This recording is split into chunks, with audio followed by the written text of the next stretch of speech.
नमस्कार, स्वागत है आपका न्यूज प्लस में। रामनवमी यानी मर्यादा पुरुषोत्तम भगवान श्री राम के जन्म का पावन दिन। लेकिन इस बार की रामनवमी सिर्फ एक धार्मिक ही नहीं, ज्योतिषीय दृष्टि से भी बेहद खास मानी जा रही है। ज्योतिष शास्त्र के अनुसार इस दिन कई प्रमुख ग्रहों की स्थिति ऐसी बन रही है जो दुर्लभ संयोग का संकेत दे रही है। कहा जा रहा है कि इस बार सूर्य, चंद्रमा और गुरु की स्थिति एक विशेष योग बना रही है, जो न केवल आध्यात्मिक ऊर्जा को बढ़ाएगी बल्कि कई राशियों के लिए शुभ फल भी ला सकती है। कुछ ज्योतिषाचार्यों का मानना है कि इस बार की रामनवमी पर बनने वाले ग्रह योग जीवन में नई शुरुआत, सकारात्मक बदलाव और सफलता के संकेत दे रहे हैं। तो आखिर क्या है इस बार रामनवमी का खास ज्योतिषीय महत्व? किन राशियों पर पड़ेगा इसका सबसे ज्यादा असर? और क्या ये संयोग आपके जीवन में भी कुछ खास बदलाव लेकर आएगा?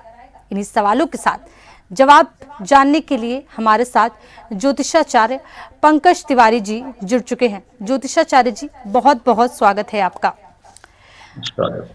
सीताराम जी सीताराम। ज्योतिषाचार्य जी, शुरुआत करेंगे पहले सवाल से। मेरा पहला सवाल है, रामनवमी के दिन सूर्य जो है वो किस राशि में स्थित रहता है? रामनवमी के दिन इस बार जो सूर्य की उपस्थिति है, ग्रहों के राजा हैं और भगवान श्री रामचंद्र जी का जन्म सूर्य वंश में हुआ था और सूर्य वंश और ये रघुकुल तिलक का जन्म इसमें हुआ। और सूर्य उस समय जब जन्म हुआ था उस समय सूर्य मेष राशि में था और बृहस्पति कर्क राशि में उच्च का विराजमान था। लेकिन इस बार बृहस्पति मिथुन राशि में है और बृहस्पति की पोजीशन जेमिनी साइन के अंदर, जो कि कम्युनिकेशन और कोऑर्डिनेशन के कारक राशि मानी जाती है और सूर्य को किंग माना जाता है, चीजों को संभालने का, गवर्न करने का कारक है। तो सूर्य का इस समय जो पोजीशन है मीन राशि में है और सूर्य मीन राशि में बृहस्पति के घर में सूर्य देवता का स्थान रहने वाला है। बिल्कुल ठीक है। पंकज जी, दूसरे सवाल का रुख करेंगे। मेरा दूसरा सवाल है आपसे, क्या रामनवमी के समय चंद्रमा की स्थिति का कोई विशेष महत्व होता है? देखिए, जन्म के समय भगवान श्री रामचंद्र की और नवमी तिथि, तो चंद्र का तो अपना एक विशेष महत्व है। और चंद्रमा के बिना आपको बता दूं, चंद्रमा वनस्पति का कारक है, चंद्रमा मन का कारक है और चंद्रमा इस पूरे सौर मंडल में सूर्य और चंद्र के साथ सभी ग्रहों का अपना एक विशेष स्थान है। उसके साथ साथ में मैं आपको बताऊं कि चंद्र की स्थिति और बृहस्पति की भी स्थिति बड़ी अच्छी रहने वाली है। और क्रूर ग्रहों में मैं कहना चाहूंगा राहु मंगल का भी इस समय एक नीति चल रही है, जिस वजह से आप देख रही होंगी वैश्विक जगत में भी कहीं ना कहीं परेशानियां चल रही हैं। बिल्कुल। ज्योतिषाचार्य जी, आपसे सवाल ये भी जानना चाहेंगे कि रामनवमी के दिन नवग्रहों में कौन सा ग्रह सबसे ज्यादा प्रभावशाली माना जाता है? देखिए, मैं आपको बताऊं, मैंने पहले ही पूर्व में आपको बताया कि सूर्य की जो स्थिति है, क्योंकि भगवान श्री रामचंद्र जी को सूर्य के वंश का माना जाता है, उनके वंशज के हैं और सूर्य का अपना एक विशेष स्थान है।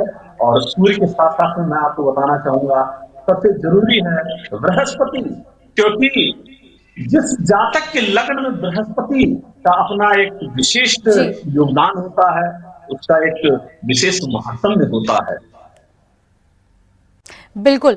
ज्योतिषाचार्य जी, आपसे ये भी जानना चाहेंगे, जो मनुष्य है, जो मानव है, तो क्या रामनवमी के दिन ग्रहों की स्थिति का मनुष्य के जीवन पर भी विशेष प्रभाव पड़ता है?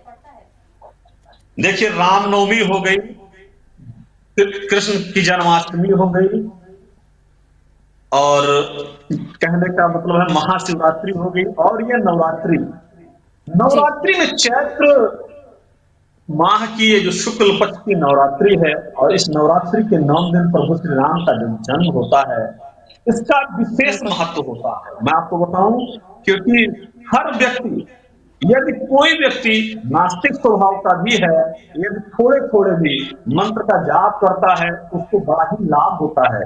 नाम जप की जो महिमा है, मंत्र जाप मम दृढ़ विश्वासा पंचम भक्ति वेद प्रकाशा। नाम जब यदि इस दिन कोई करता है, मैं कहूंगा यदि कोई 10 माला का भी जाप कर लेता है तो उसे हजारों गुना का फल मिलेगा। भगवान का याद करने से ही, भगवान नाम का जाप करने से ही उसके ऊपर पूरी कृपा, प्रभु श्री रामचंद्र जी की, मर्यादा पुरुषोत्तम रामचंद्र जी की कृपा उस जी पर बरसेगी। बिल्कुल। ज्योतिषाचार्य जी, आपसे ये भी जानना चाहेंगे, जिस प्रकार से जो योग बनते हैं तो इस दिन जो बनने वाले योग हैं, जैसे शुभ योग हो गया, राजयोग हो गया, तो कौन कौन से इस बार हो सकते हैं? देखिए, योगों की हम जहां तक बात करेंगे, सबसे जरूरी चीज तो यह है कि ज्योतिष शास्त्र के अंदर, पाराशर ज्योतिष शास्त्र के अंदर बहुत सारे योग होते हैं। और योगों के विषय में कहना चाहूंगा कि जब भगवान राम का जन्म हुआ था तो सूर्य मेष में थे, शनिदेव तुला राशि में थे, 10 महापुरुष योग बना रहा था उस समय। और सूर्य मेष राशि में था, बृहस्पति उस समय। आज के समय में ग्रहों का अपना अपना एक अलग अलग रोल है और अपना अपना एक अलग अलग योग है। कहने जी का तात्पर्य यह है। जी। ज्योतिषाचार्य जी, आपसे ये भी जानना चाहेंगे कि रामनवमी पर जो ग्रहों की जो स्थिति है, रामनवमी के धार्मिक महत्व को कैसे प्रभावित करती है?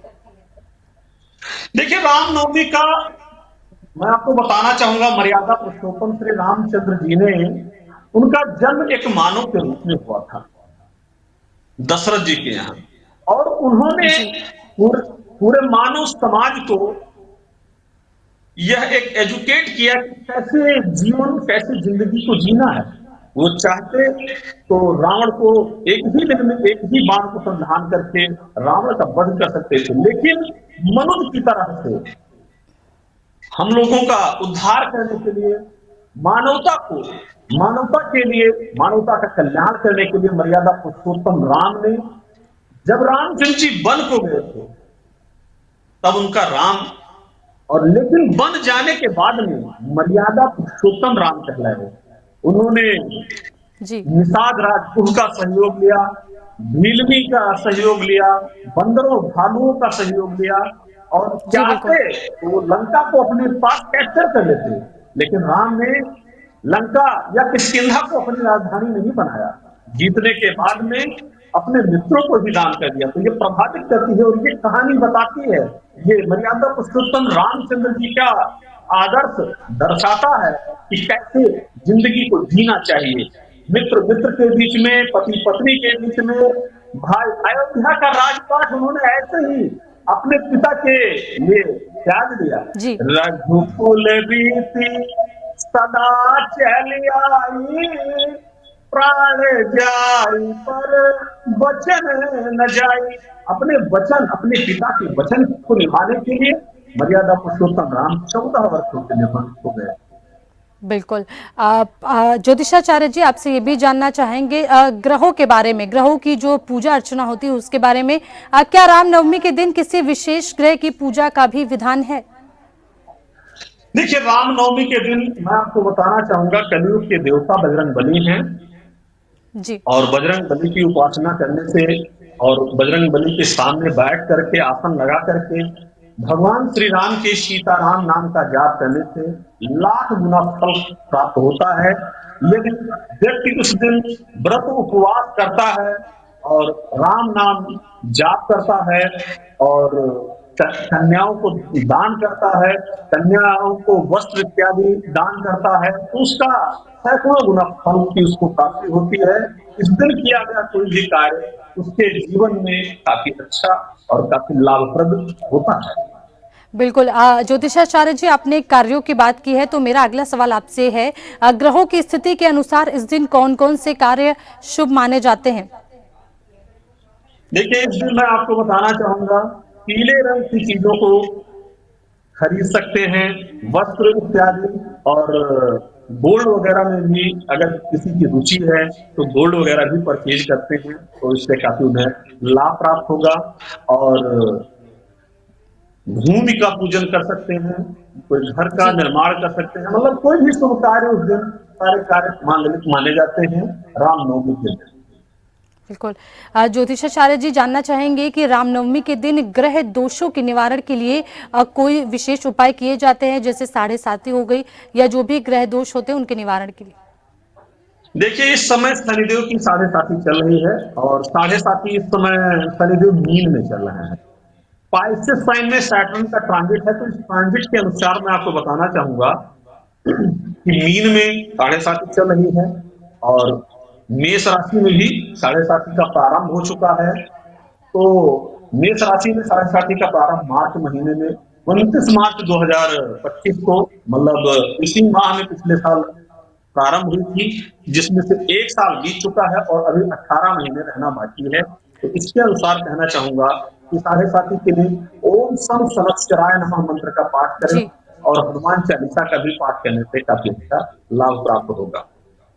बिल्कुल। ज्योतिषाचार्य से आपसे ये भी जानना चाहेंगे, रामनवमी के दिन बनने वाली जो कुंडली या मुहूर्त होती है उसका क्या कुछ महत्व होता है? देखिए, रामनवमी के दिन मैं आपको बताना चाहूंगा, मर्यादा पुरुषोत्तम प्रभु श्री रामचंद्र जी का जन्म दिवस है। तो इस दिन कोई भी कार्य, जैसे कि कोई संस्थान खोलना हो, गृह प्रवेश हो, ये सारी चीजें कहीं ना कहीं फलाफल के अनुसार अच्छा माना जाता है। यदि कोई व्यक्ति कुछ नया कार्य करना चाहता है तो उस कार्य को वो कर सकता है और उसको लाभ की प्राप्ति होगी। बिल्कुल। ज्योतिषाचार्य जी, आपसे एक लास्ट सवाल का जवाब जानना चाहेंगे। अगर जो कोई दंपत्ति हैं जो संतान प्राप्ति का सुख चाहते हों या कोई नई चीज लेने जा रहा हो, तो उनके लिए किस प्रकार के योग बनते हैं? जी देखिए, 2 क्वेश्चन आपने एक साथ कर लिया है, लेकिन दोनों का जी प्रश्न मैं आपको एक साथ ही दे देता हूँ। सबसे जरूरी विषय यह है कि यदि कोई नया चीज लेने जा रहे हैं तो उसे ले सकते हैं। संतान प्राप्ति के लिए भगवान श्री राम के नाम का जाप करते हुए यह स्त्री और पुरुष, महिला अपने पति पत्नी, कहने का तात्पर्य यह है कि सहवास करते हैं और प्रभु को ध्यान में रखते हुए, तो उनके घर में अगले साल संतान प्राप्ति की शुभ सूचना प्राप्त होगी, प्राप्त होगी, प्राप्त होगी, क्योंकि बृहस्पति ग्रह का भी इसमें रोल होता है संतान की प्राप्ति के लिए। जन्म कुंडली के पंचम भाव का भी अपना एक योगदान होता है। बिल्कुल। तो ज्योतिषाचार्य जी, हमारे साथ जुड़ने के लिए, जानकारी देने के लिए आपका बहुत बहुत शुक्रिया। तो ये थे ज्योतिषाचार्य जी के खास विचार, जहां एक तरफ रामनवमी का पावन पर्व आस्था और श्रद्धा का संदेश देता है, वहीं ग्रहों की ये खास स्थिति जीवन में नए अवसर और सकारात्मक बदलाव के संकेत भी दे रही है। अब ये आप पर निर्भर करता है कि आप इन संकेतों को कैसे समझते हैं और अपने जीवन में कैसे अपनाते हैं। फिलहाल इसी के साथ हमें दीजिए इजाजत और देखते रहिए न्यूज़ प्लस। नमस्कार।